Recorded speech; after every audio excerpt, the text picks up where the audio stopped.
Hello friends, in this video we will do speed test of USB 3.0 in Mac and Windows OS. For this video we will do sequential read-write speed test to get the maximum figures of USB stick. And for this test we will use SanDisk USB stick with 64 GB storage capacity.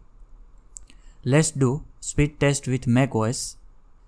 Write speed is 60.4 MB per second and read speed is 160.9 MB per second.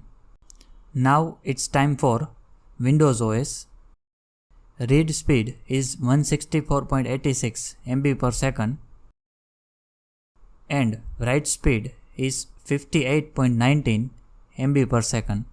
I hope you get some idea. For this kind of technical videos, don't forget to subscribe.